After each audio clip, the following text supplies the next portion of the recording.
અરવલ્લી જિલ્લામાં માલપુર અને મેઘરજ બે પોલીસ સ્ટેશનમાંથી અમને ફરિયાદ મળેલી કે ખેડૂતોના ટ્રેક્ટર જે છે અને ટ્રોલી અને જેસીબી મશીન વગેરે ઇલીગલી ભાડાના નામે લઈ જઈ અને ત્યાં એને અન્ય જગ્યાએ સસ્તા ભાવે વેચી દેવામાં આવે છે અને જ્યારે પછી એ વ્યક્તિ પોતે એ પરત લેવા જાય ત્યારે એને ગોળ ગોળ ફેરવવામાં આવે છે અને એનું ટ્રેક્ટર પરત મળતું કે નથી પૈસા મળતા.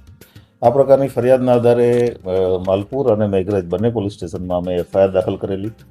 જે તે સમયે અમે એફઆઈઆર દાખલ કરી ત્યારે ટોટલ 40 ટ્રેક્ટરની એફઆઈઆર હતી. પછી એમાં એડિશન થતું ગયું અને એફઆઈઆર દાખલ કર્યા પછી બંને પોલીસ સ્ટેશનની અલગ અલગ ટીમો અને જિલ્લાની એલસીબી આ બધા કામે લાગેલા અને ત્યારબાદ જે અલગ અલગ જગ્યાએથી, કારણ કે આ મોટાભાગના જે ટ્રેક્ટર છે એ સૌરાષ્ટ્રમાં અને આજુબાજુના જિલ્લાઓમાં વેચી દેવામાં આવેલા ઓછા ભાવે. એ અલગ અલગ જિલ્લાઓમાંથી એ બધી રિકવરી કરી છે. અત્યાર સુધીમાં ટોટલ અમે 20 ટ્રેક્ટર, 1 જેસીબી અને 10 ટ્રોલી રિકવર કરી શક્યા છીએ. એ સાથે સાથે અમે એમાં ટોટલ 6 આરોપીઓ અત્યાર સુધીમાં અરેસ્ટ કર્યા છે. મુખ્ય આરોપી જે છે એ વિજય, જે પ્રાંતવેલ બાયડનો વતની છે, એની સાથે સહયોગમાં સુનિલ કાળાભાઈ પરમાર, પ્રવીણ મચાર, કનુ ભરવાડ કરીને જે છે એ મુખ્ય આરોપી છે. ઉપરાંત વિપુલ અને કનુભાઈ પાંડો, આટલા આરોપીઓ અત્યાર સુધીમાં અમે અરેસ્ટ કર્યા છે.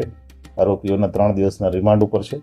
હજી આગળ એણે ટ્રેક્ટર જ્યાં જ્યાં પણ વેચ્યા છે અત્યારે પણ અમારી ટીમ અન્ય જગ્યાઓએ આ આરોપીઓ સાથે મૂવમેન્ટમાં છે અને આ રિકવરી માટે થઈને અમે પૂરેપૂરા પ્રયત્નો કરી રહ્યા છીએ.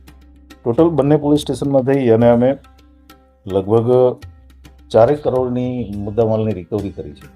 અને આપના માધ્યમથી લોકોને પણ અપીલ છે કે આવા પ્રકારના ફ્રોડના ભોગ બનેલા હોય ખેડૂતો કે કોઈ પણ લોકો, તો એ તાત્કાલિક પોલીસ સ્ટેશનના નજીકના પોલીસ સ્ટેશનનો સંપર્ક કરે. એક બીજું કે ભવિષ્યમાં ક્યારેય આવી પ્રકારની જે લાલચ આપીને જે ટ્રેક્ટર ભાડે લઈ જાય છે તો એના પ્રોપર ડોક્યુમેન્ટેશન વગર અને પ્રોપર લીગલ કાર્યવાહી વગર એને કોઈને પણ આવી રીતે ટ્રેક્ટરો કે કોઈ પણ સાધન સામગ્રી ભાડે ના